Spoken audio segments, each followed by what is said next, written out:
عمران خان کا عام انتخابات میں حصہ لینے کے لیے سپریم کورٹ سے رجوع۔ بانی پی ٹی آئی نے توشہ خانہ فوجداری کیس میں سزا کا فیصلہ معطل کرانے کے لیے درخواست دی۔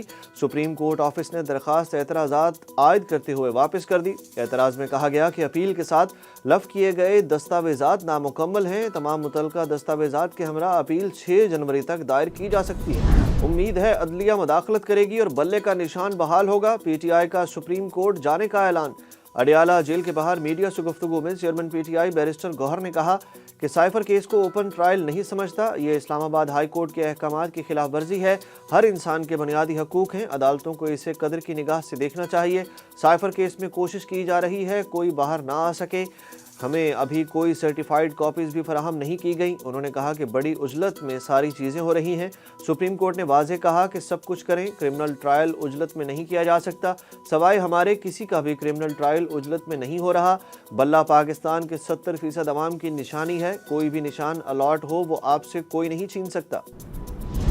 سابق وزیراعظم عمران خان کے کاغذات نامزدگی لاہور کے حلقہ این اے 122 سے جمع کرا دیے گئے۔ گزشتہ روز بانی پی ٹی آئی کے حلقہ این اے 89 میاں والی سے کاغذات نامزدگی جمع کرائے گئے تھے۔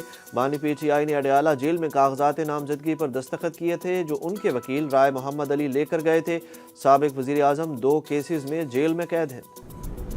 اسلام آباد ہائی کورٹ نے آڈیو لیکس کیس میں آئی بی اور ایف آئی اے کے ڈائریکٹر جنرلز کو ذاتی حیثیت میں طلب کر لیا، جبکہ تمام ٹیلی کام آپریٹرز کو بھی نوٹس جاری کرتے ہوئے آئندہ سماعت پر جواب طلب کر لیا گیا۔ اسلام آباد ہائی کورٹ کے تحریری حکم نامے میں انکشاف ہوا کہ آئی ایس آئی کے پاس سوشل میڈیا پر معلومات جاری کرنے کے سورس کے تعین کی صلاحیت موجود نہیں۔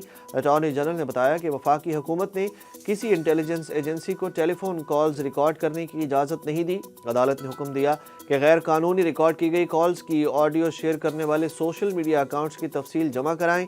ڈی جی آئی بھی بتائیں پاکستان کے شہریوں کی سرویلنس کون کر سکتا ہے، یہ بھی بتائیں کیا ریاست پاکستان کے پاس غیر قانونی سرویلنس سے محفوظ رہنے کی صلاحیت ہے۔ پاکستان مسلم لیگ نون نے سائفر کیس کے فیصلے پر سوالات اٹھا دیے۔ نون لیگ کے رہنما ملک احمد خان نے لاہور میں عاصمہ بخاری کے ہمراہ پریس کانفرنس کرتے ہوئے کہا کہ ہم عدالتوں کا احترام کرتے ہیں، لیکن عدالتی فیصلہ صرف ضمانت تک رہتا ہے تب بھی سوال اٹھتا ہے۔ پی ٹی آئی نے ایک ملک پر الزام لگایا، عدالت نے کہا اس معاملے پر آفیشیل سیکرٹ ایکٹ کا اطلاق نہیں ہوتا۔ لیگی رہنما نے کہا کہ تحریک انصاف کو بند لفافے سے بہت رغبت ہے، لفافے میں چاہے 190 ملین پاؤنڈ ہو یا بند لفافے سے اسمبلی توڑ دیں۔ ملک احمد خان نے کہا کہ ایک سیاسی جماعت کل عدم ہوتی ہے تو الیکشن کمیشن اسے کیسے نشان دے گا۔ ملک میں مہنگائی کی مجموعی شرح 42% سے زائد ہو گئی۔ ادارہ شماریات کے مطابق رواں ہفتے کے دوران انڈے، لکڑی، پیاز، لہسن اور دالوں سمیت 18 اشیاء ضروریہ مہنگی ہوئیں۔ 9 اشیاء کی قیمتوں میں کمی آئی جبکہ 24 اشیاء کی قیمتیں مستحکم رہیں۔ پاکستان ٹیم مینجمنٹ میں مفادات کا ٹکراؤ، مینجمنٹ کے 4 ارکان انٹرنیشنل کرکٹرز ایسوسی ایشن سے وابستہ۔ ذرائع کے مطابق انٹرنیشنل کرکٹرز ایسوسی ایشن بھی سایہ گروپ کی طرح پلیئرز مینجمنٹ فرم ہے جس کے ساتھ پاکستان ٹیم کے bowling coach Umar Gul, spin bowling coach Saeed Ajmal کا معاہدہ ہے۔ بیٹنگ کوچ ایڈم ہالیوک اور head of strength Drikus Saaiman بھی اسی فرم سے وابستہ ہیں۔ Consultant selection committee Kamran Akmal کے علاوہ پاکستان ٹیم کے 10 کھلاڑی بھی انٹرنیشنل کرکٹرز ایسوسی ایشن کے ساتھ معاہدے میں ہیں۔ سابق chief selector Pakistan cricket team Inzamam ul-Haq بھی سایہ گروپ سے وابستہ ہیں اور مفادات کے ٹکراؤ پر پی سی بی کے نوٹس کے بعد وہ اپنے عہدے سے مستعفی ہو گئے تھے۔